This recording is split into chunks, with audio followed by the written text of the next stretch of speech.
Hi friends, आप अपने screen पर देख रहे हैं डॉक्टर सुबोध चंद्र सिंह को GSMP clinic and news channel के अंतर्गत चमड़ा की बीमारी यानी स्किन डिजीज। आप चमड़े के बहुत सारे बीमारियों से आप लड़ रहे होंगे और इस तरह का बहुत सारा आपने ये ऑइंटमेंट मलहम का आपने प्रयोग किया है। कई लोग इंजेक्शन भी लेते हैं, सुई भी ले लेते हैं और जहाँ जिस डॉक्टर ने बताया आप हर तरह का आपने इस एलोपैथिक या अन्य कोई चिकित्सा पद्धति का आप मलहम प्रयोग किए होंगे और उसके बाद भी आपका चमड़े का बीमारी यदि ठीक नहीं हो रहा है, चमड़े का बीमारी यदि ठीक नहीं हो रहा है तो हम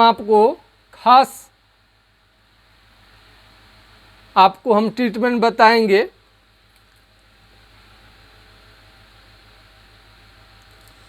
कई सारी दवाइयाँ ऐसी होती हैं कि आपको टेम्पोररी ही आराम देगा, यानी लगाएंगे तो कुछ दिन के लिए आराम हो जाएगा और फिर धीरे धीरे पहले से भी ज़्यादा खतरनाक रूप में वापस आएगा।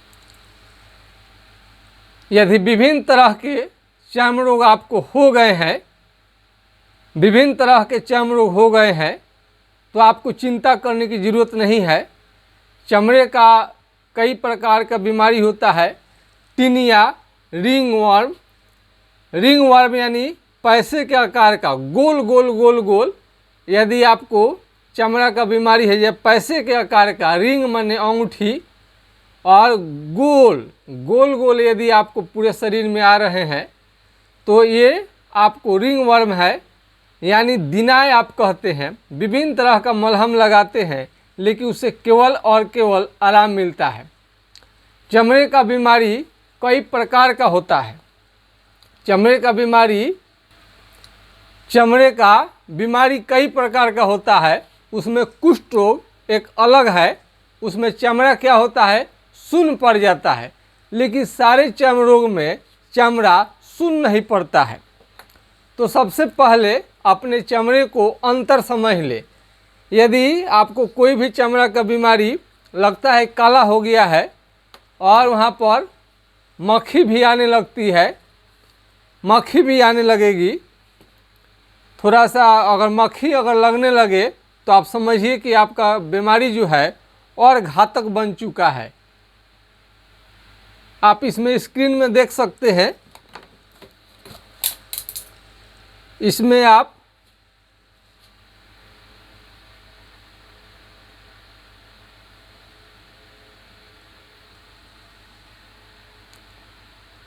देख सकते हैं स्क्रीन पर। देखिए मक्खी उड़ने लगी है और इस चमड़े के बीमारी को और ये लोग बढ़ा देता है। अब चिपचिपा होने के कारण मक्खियाँ बैठने लगती है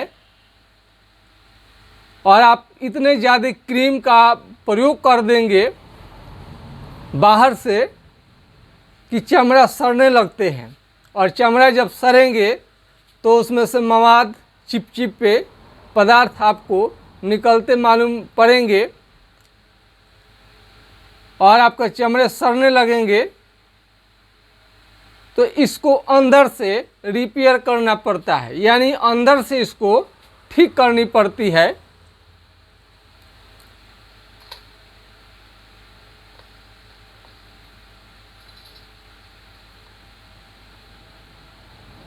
आप देख सकते हैं, देखिए मक्खी, ये वाला मक्खी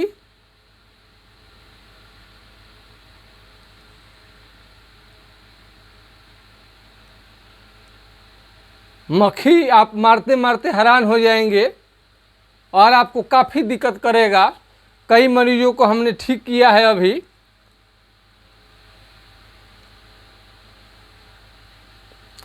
तो चमड़ा यदि बहुत स्किन की स्थिति खराब हो जाए, और देखिए ट्रीटमेंट के बाद में कितना साफ हो गया है स्किन, आपका कला से साफ हो गया है, मक्खी भी बैठना बंद कर दी है। घाव ठीक हो जाने के बाद मक्खियाँ उड़ना बंद हो जाता है। तो कई मरीजों को मक्खी आकर बैठने लगती है, जो कि और ख़तरनाक बना देती है।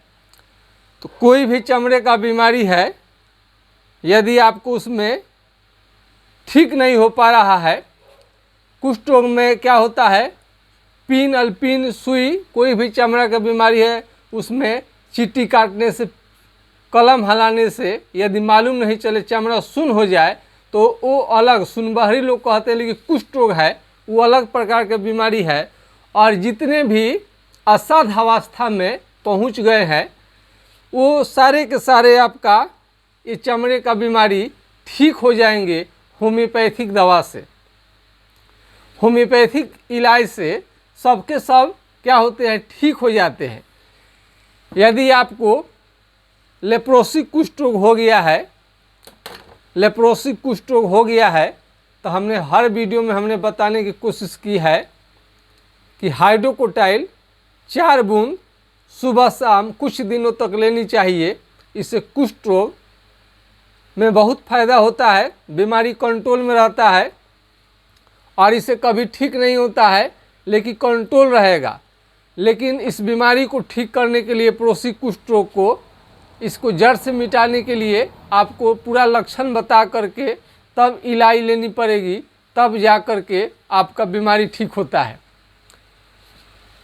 तो आइए हम पहले आपसे हम कुछ आपको नंबर भी उपलब्ध करा दूं, मैं आपको संपर्क करनी है, और कुष्ठ रोग संबंधी आपको या चमड़े संबंधी कोई भी आपको जानकारी लेनी है, तो हमारा व्हाट्सएप नंबर है 9801757533। आप देख सकते हैं 9801757533।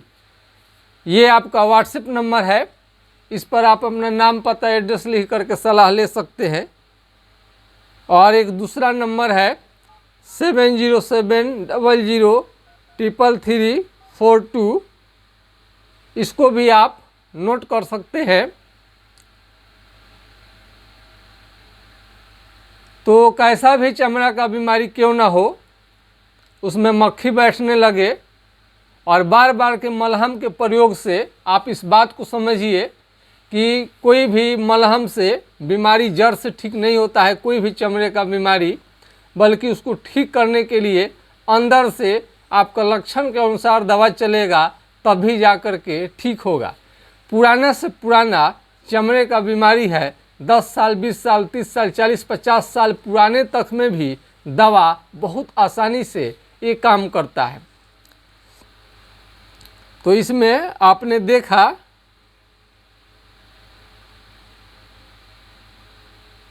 चर्म रोग, और इसमें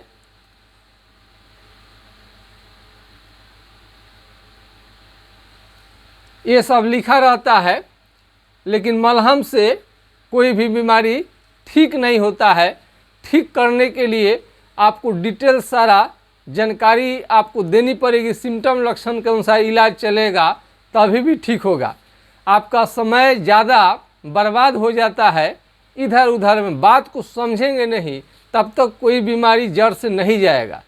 आप चमड़ा का कोई भी बीमारी हो गया है, मलहम लगा लगा लगा लगा करके आप क्या करते हैं, उसको इतना ना आप क्रीम लगा दिए हैं, बाहर से खाली रोक के रखते हैं, अंदर अंदर आपका चमड़ा क्या होता है, गलने लगेगा, सड़ने लगेगा। जब पुराना पड़ जाएगा तो काफ़ी आपको परेशान कर देगा और मक्खियाँ बैठने लगती है। वैसा स्थिति न आए, उसके पहले ही आप इलाज ट्रीटमेंट ले ले तो बेटर रहेगा। अब इस तरह का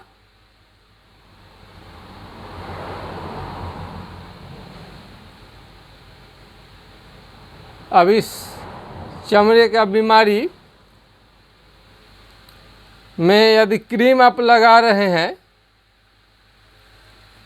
इस टाइप के क्रीम से बचनी चाहिए। और कई लोग पेनिड्योर का इंजेक्शन आप ले लेते हैं। पेनिड्योर का इंजेक्शन ना ले तो बेटर रहेगा। कोई भी घाव फोड़ा फुंसी में ज़्यादातर लोग जब घाव आपका ठीक नहीं होता है, फोड़े फुंसी निकलना बंद नहीं होते हैं, तो पेनिड्योर का आप इस्तेमाल करने लगते हैं, जो कि आपके लिए ठीक नहीं है। पेनिड्योर के इस्तेमाल से हो सकता है घाव आपका बिल्कुल फोड़े फुंसी कुछ दिन के लिए समाप्त हो जाए, लेकिन पेनिड्योर का बहुत ज़्यादा साइड इफ़ेक्ट होता है।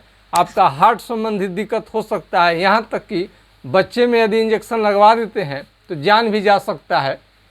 तो पेनिड्योर का इंजेक्शन ना लगाएं और कोई भी मलहम क्रीम से आप बचें। और इसमें बाहरी प्रयोग या अंग्रेजी दवा के इस्तेमाल से और असाध्य अवस्था की ओर कोई भी चमड़ा की बीमारी जाने लगता है, तो इस बात को समझेंगे कि टेम्पोररी कुछ फ़ायदे के लिए, रोकथाम के लिए ले लेते हैं तो अच्छी बात है, लेकिन परमानेंट जड़ से मिटाने के लिए आपको इलाज लेना पड़ेगा। होम्योपैथिक ट्रीटमेंट से भयानक से भयानक, पुराना से पुराना हर तरह के चमड़े के बीमारी को मिटाया जा सकता है। मुझे आशा है कि आज का वीडियो आप लोगों को पसंद आया होगा। यदि पसंद आया तो लाइक से सब्सक्राइब करना ना भूलेंगे। आज के वीडियो में बस इतना ही। जय हिंद, जय भारत।